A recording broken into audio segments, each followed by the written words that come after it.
विद्यार्थी मित्रांनो, जीवनामध्ये मूलद्रव्यांचा अभ्यास करणं गरजेचं आहे. ही मूलद्रव्य आपल्या दैनंदिन जीवनामध्ये अतिशय महत्त्वाची असतात आणि त्याचा अभ्यास करणं आपल्याला क्रमप्राप्त आहे. आपण 9वी ते 12वी पर्यंत ते भरपूर मूलद्रव्यांचा अभ्यास केला आहे आणि मेंडलची आवड सारणी असेल किंवा मूलद्रव्याचे वर्गीकरण असेल किंवा मेंडलची आवड सारणी असेल, यामध्ये अनेक मूलद्रव्यांचा अभ्यास केला. तुम्हाला एक प्रश्न विचारू इच्छितो की आपल्याला किती मूलद्रव्यांचा अभ्यास तुम्ही पाहिलेला आहे किंवा बघितलेला आहे? कोण हा प्रकारे कोण सांगेल? एकूण किती मूलद्रव्ये आपल्याला आढळले आहेत? 118. अगदी बरोबर आहे. 118 मूलद्रव्यांचा अभ्यास आपण 9वी ते 12वी पर्यंत बघितलेला आहे. मग एखादं उदाहरण आपण सांगू शकाल का की कोणकोणती मूलद्रव्ये आपण कशी बाजारात वापरलेली आहे? कोण सांगेल मला? कोण सांगू शकतं?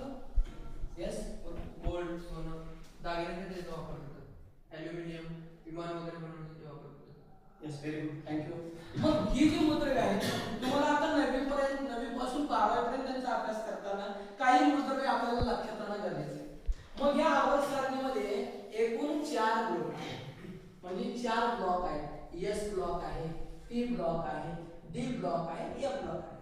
या मूलद्रव्यांचा अभ्यास करताना आपल्याला ते लक्षात राहणं फार गरजेचं आहे. आणि ती लक्षात कशी ठेवायचं हे आपण P block element in period table म्हणजे पिरियडिक टेबल मध्ये या मूलद्रव्यांचा अभ्यास करताना ती लक्षात ठेवणं कसं लक्षात ठेवू शकतो आपल्याला ट्रिक वजा बघायचं. एक उदाहरण तुम्हाला देतो. यामध्ये समजा ग्रुप 13 आहे. यामध्ये एलिमेंटचे नाव बघितलं तर बोरॉन आहे, ॲल्युमिनियम आहे, गॅलियम आहे, इंडियम आहे, थायरम आहे. बेंगन, आलू, गाजर, इन, थायरा म्हणजे ह्या सोप्या गोष्टी आपण सहजपणे लक्षात ठेवू शकतो. तसंच ग्रुप 14 मध्ये बघा.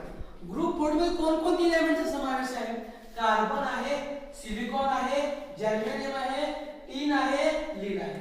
मग ही जी नावं ठेवताना मला कसं लक्षात ठेवता येईल? बघा, कार्लो, पार्वती या नावावरून आपण त्यांना आपल्या लक्षात ठेवू शकतो. दुसरा आपण ग्रुप 15 बघूया. यामध्ये कोणाचा समावेश आहे? नायट्रोजन आहे, फॉस्फरस आहे, आर्सेनिक आहे, अँटिमनी आहे, बिस्मथ आहे. मग यांना लक्षात ठेवायचं आहे, शॉर्टकट शोधायचं आहे, लक्षात ठेवायचं. कसं लक्षात ठेवू शकतो? नाना पाटेकर, ऐश्वर्या, सब बिंदास. सिलेनियम आहे, टिलुरियम आहे, पोलोनियम आहे. मग मला छोटी ट्रिक लक्षात ठेवायची आहे. कशी ट्रिक लक्षात ठेवू शकतो? बघा, ओल्ड स्टाईल से टिकोगे तो पिटोगे म्हणजे अतिशय साधेपणाने आपल्या डोक्यात सहजपणे ते बसतात. दुसरा ग्रुप 17 बघा कसा आहे. तर ग्रुप 17 मध्ये काय सांगितलं बघा, कोण कोण आहे? फ्लोरीन आहे, क्लोरीन आहे. ग्रुप 18 यामध्ये कोणाचा समावेश आहे? बघा, हेलियम आहे, निऑन आहे, आर्गॉन आहे, क्रिप्टॉन आहे, झेनॉन आहे, टेडॉन आहे. मग यांना मला सोप्या भाषेत सांगायचं आहे. कसं सांगू शकतो? बघा, हीना, नीना और नाही, प्रत्येकाची नावं सांगा. Nitrogen, phosphorus, arsenic, antimony, bismuth. आता इथं सांगा बघूया ग्रुप 16 असं. ओल्ड स्टाइल से टिकोगे तो पिटोगे. Oxygen, sulphur, selenium, tellurium, polonium.